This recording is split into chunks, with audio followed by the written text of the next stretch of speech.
Hello, my dear. I'll read a good night story to you. Here I have a book with an old novel. It's from Jane Austen, Pride and Prejudice. Today I'll read chapter 9.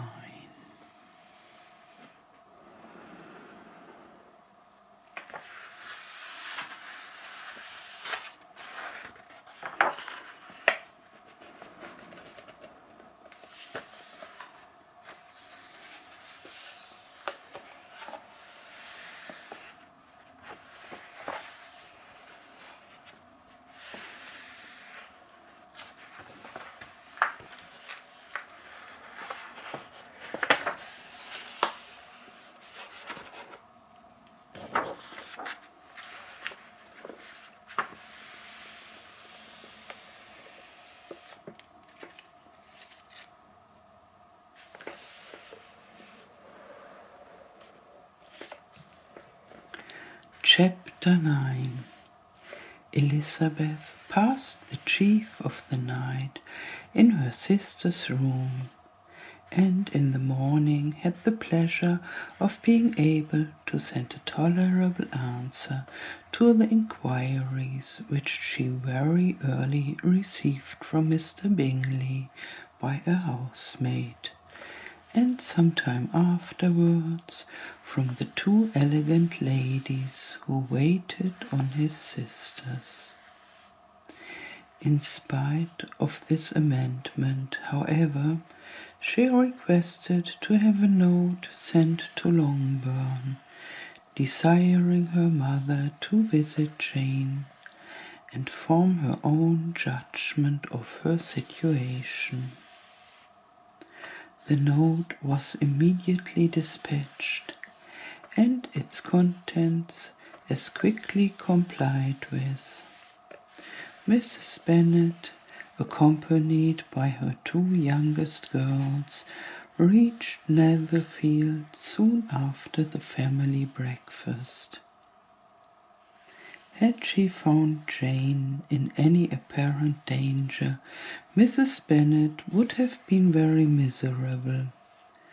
But being satisfied on seeing her that her illness was not alarming, she had no wish of her recovering immediately, as her restoration to health would probably remove her from Netherfield. She would not listen, therefore, to her daughter's proposal of being carried home. Neither did the apothecary, who arrived about the same time, think it at all advisable. After sitting a little while with Jane, on Miss Bingley's appearance and invitation, the mother and three daughters all attended her into the breakfast parlour.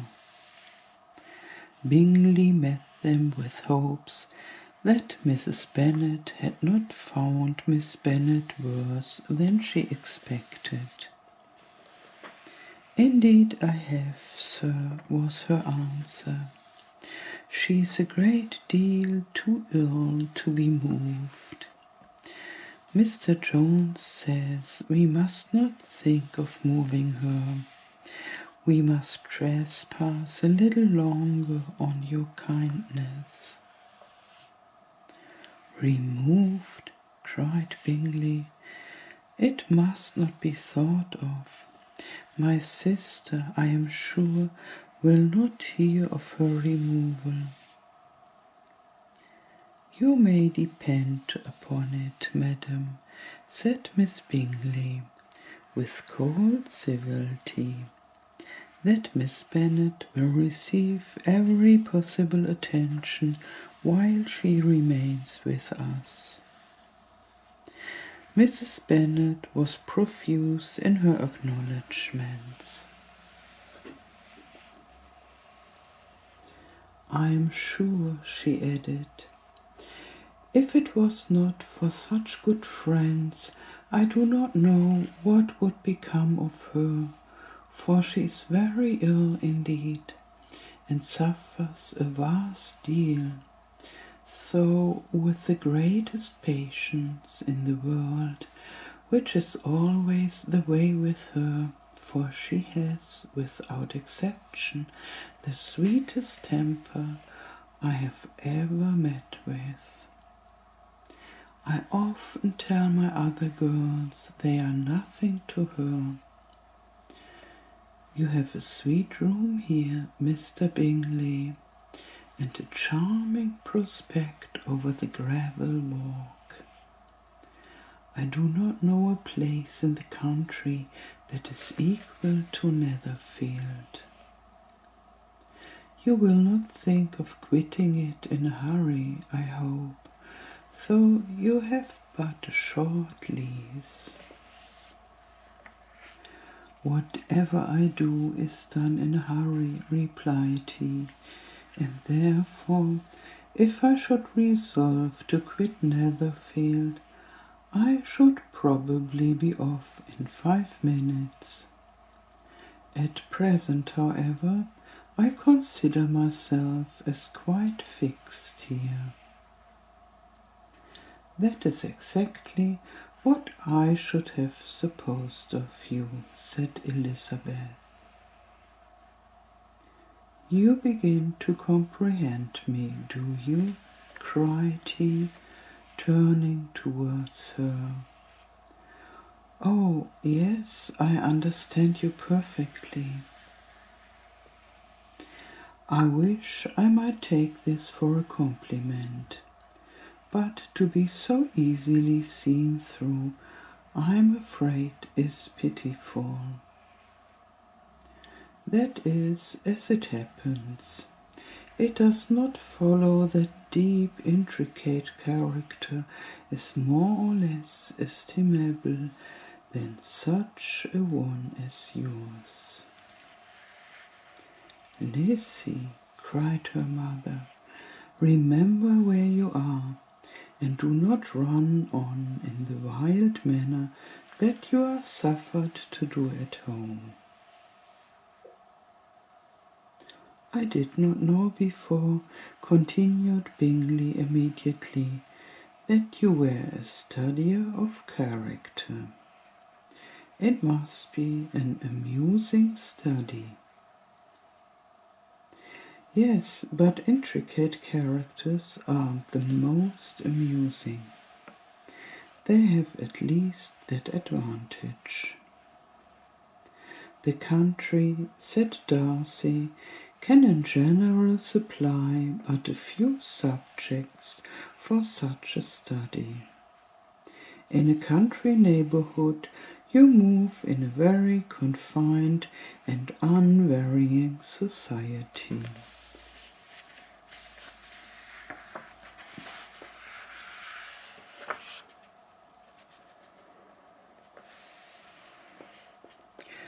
But people themselves alter so much that there is something new to be observed in them forever. Yes, indeed, cried Mrs. Bennet, offended by his manner of mentioning a country neighbourhood. I assure you there is quite as much of that going on in the country as in town. Everybody was surprised, and Darcy, after looking at her for a moment, turned silently away. Mrs. Bennet, who fancied she had gained a complete victory over him, continued her triumph. I cannot see that London has any great advantage over the country for my part, except the shops and public places. The country is a vast deal pleasanter. Is it not, Mr. Bingley? When I'm in the country, he replied, I never wish to leave it. and when I'm in town, it is pretty much the same. They have each their advantages, and can be equally happy in either. Aye, that is because you have the right disposition. But that gentleman, looking at Darcy, seemed to think the country was nothing at all. Indeed, mamma, you are mistaken, said Elizabeth, blushing for her mother. You quite mistook Mr. Darcy. He only meant that there was not such a variety of people to be met with in the country as in the town, which you must acknowledge to be true. Certainly, my dear, nobody said there were. But as to not meeting with many people in this neighborhood, I believe there are few neighborhoods larger. I know we dine with 24 families. Nothing but concern for Elizabeth could enable Bingley to keep his countenance. His sister was less delicate, and directed her eyes towards Mr. Darcy with a very expressive smile. Elizabeth, for the sake of saying something that might turn her mother's thoughts, now asked her if Charlotte Lucas had been at Longbourn since her coming away. Yes, she called yesterday with her father. What an agreeable man Sir William is, Mr. Bingley, is not he? So much the man of fashion, so genteel and easy. He has always something to say to everybody. That is my idea of good breeding.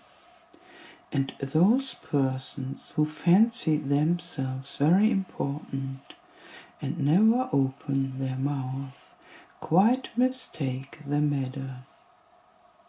Did Charlotte dine with you? No, she would go home. I fancy she was wanted about the mince piece. For my part, Mr. Bingley, I always keep servants that can do their own work. My daughters are brought up very differently, but everybody is to judge for themselves, and the Lucases are very good sort of girls, I assure you. It is a pity they are not handsome. Not that I think Charlotte is very plain, but then she's our particular friend. She seems a very pleasant young woman. Oh dear, yes, but you must own she's very plain.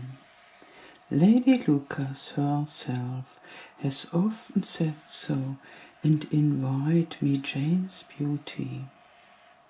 I do not like to boast of my own child, but to be sure, Jane, one does not often see anybody better looking. It is what everybody says. I do not trust my own partiality. When she was only 15, there was a man at my brother Gardiner's in town so much in love with her that my sister-in-law was sure he would make her an offer before he came away. But, however, he did not. Perhaps he thought her too young. However, he wrote some verses on her, and very pretty they were. And so ended his affection, said Elizabeth impatiently. There has been many a one, I fancy, overcome in the same way. I wonder who first discovered the efficacy of poetry in driving away love. I have been used to consider poetry as the food of love, said Darcy. Of a fine, stout, healthy love it may.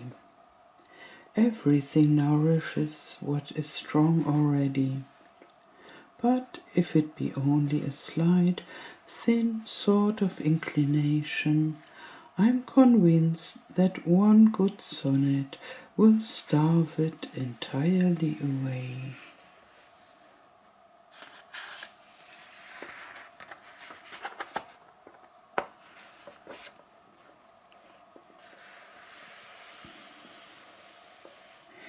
Darcy only smiled, and the general pause which ensued made Elizabeth tremble lest her mother should be exposing herself again. She longed to speak, but could think of nothing to say, and after a short silence Mrs. Bennet began repeating her thanks to Mr. Bingley for his kindness to Jane, with an apology for troubling him also with Lizzie. Mr. Bingley was unaffectedly civil in his answer, and forced his younger sister to be civil also, and say what the occasion required. She performed her part, indeed, with much graciousness, but Mrs. Bennet was satisfied, and soon afterwards ordered her carriage. Upon this signal, the youngest of her daughters put herself forward. The two girls had been whispering to each other during the whole visit, and the result of it was that the youngest should tax Mr. Bingley with having promised on his first coming into the country to give a ball at Netherfield. Lydia was a stout, well-grown girl of 15, with a fine complexion and a good-humoured countenance, a favourite with her mother, whose affection had brought her into public at an early age. She had high animal spirits, and a sort of natural self-consequence, which the attention of the officers, to whom her uncle's good dinners and her own easy manners recommended her, had increased into assurance. She was very equal, therefore, to address Mr. Bingley on the subject of the ball, and abruptly reminded him of his promise, adding that it would be the most shameful thing in the world if he did not keep it. His answer to this sudden attack was delightful to their mother's ear. I am perfectly ready, I assure you, to keep my engagement, and when your sister is recovered, you shall, if you please, name the very day of the ball. But you would not wish to be dancing when she is ill. Lydia declared herself satisfied. Oh yes, it would be much better to wait till Jane was ill, and by that time most likely Captain Carter would be at Meridian again. "And when you have given your ball," she added, "I shall insist on their giving one also. I shall tell Colonel Forster it will be quite a shame if he does not." Mrs. Bennet and her daughters then departed, and Elizabeth returned instantly to Jane, leaving her own and her relations' behaviour to the remarks of the two ladies and Mr. Darcy, the latter of whom, however, could not be prevailed on to join in that censure of her, in spite of all Miss Bingley's witticism on fine eyes.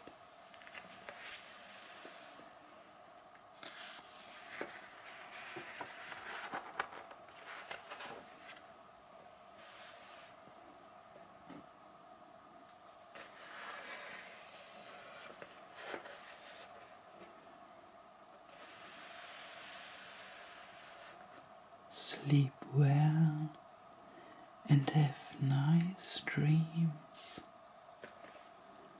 Good night.